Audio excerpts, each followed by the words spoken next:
Hello, this is Daniel Kelly, and today we are going to be looking at the differences between Intel Core I and AMD Ryzen. This has been a debate that has been there for quite a while, but today we're going to look into the differences side by side. Okay, so welcome very much into um, this video, and I hope you get to learn because this information is paramount when you're looking to buy a laptop. So come with me as I show you the differences between those laptops.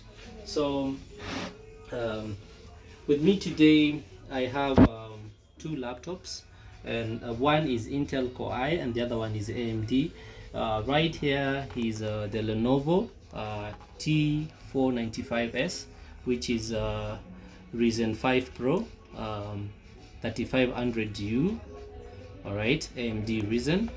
Okay, and on the other side I have the HP 840 G3 Intel Core i5, and it's a 6th generation laptop right here. Okay, well, when you look at these laptops, all of them are within the same category, but then what makes this laptop, this particular AMD Ryzen laptop right here, stand out from this, and what is different in this from this other one? Well, number one, the first thing that you should notice is that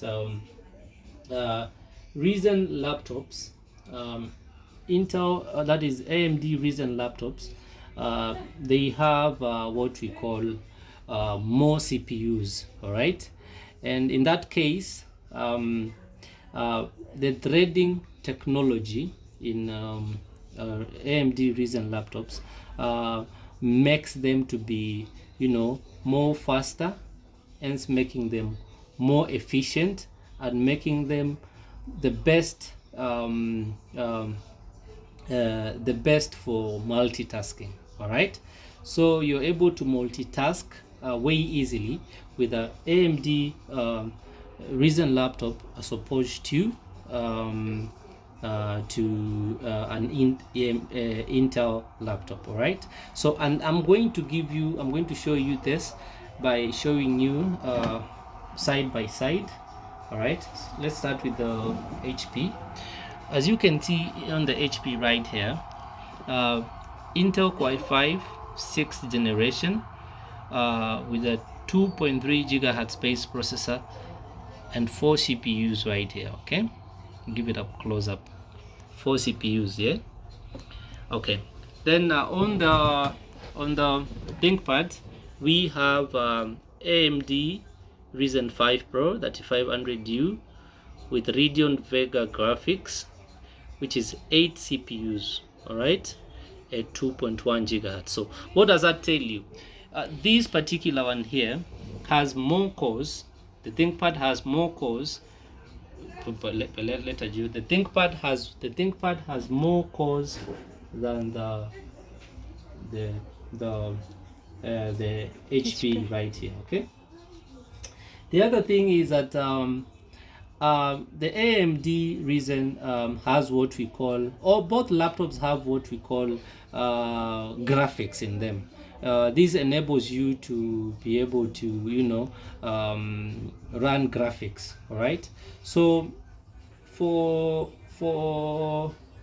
both the HP and the ThinkPad, they all have graphics.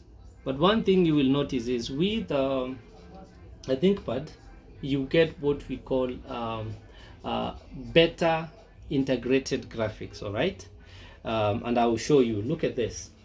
As you can see right here on the display on the ThinkPad, closer, just give them a very close. Yeah, there's AMD Radeon TM Vega 8 graphics, and as you can see, the display memory right here is 2033 MB.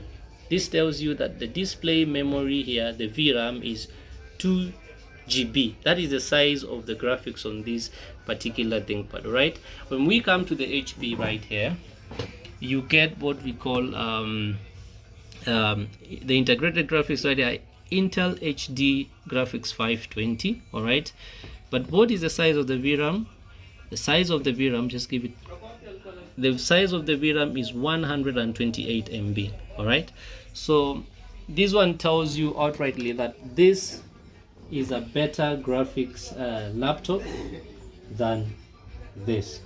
Okay, so that is the other major difference that comes in between the two. Well, the other things on the chips. All right, the chip on this the chip on the AMD Ryzen is meant to be power efficient, as opposed to the chip on the Intel Core i. All right, so which means both laptops put up for the same similar task.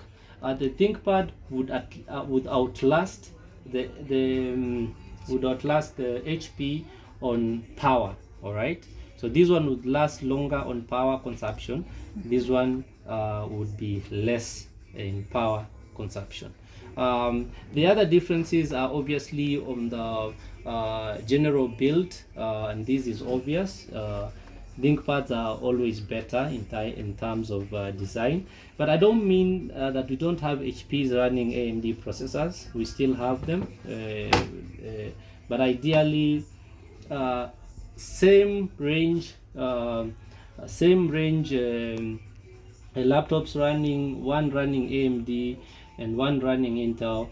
AMD would be much better, to choose. And the other thing is AMD chips are way affordable than the Intel chips. So you realize that the Intel, the Ryzen laptop is better than the Intel laptop.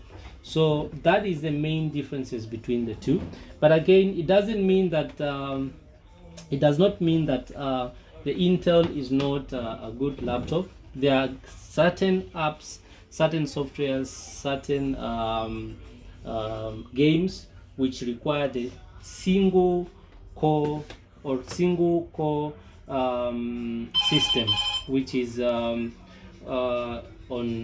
the Intel. So it will again depend on what program you want to run, on what use you intend to have, the use of the laptop that you intend to buy.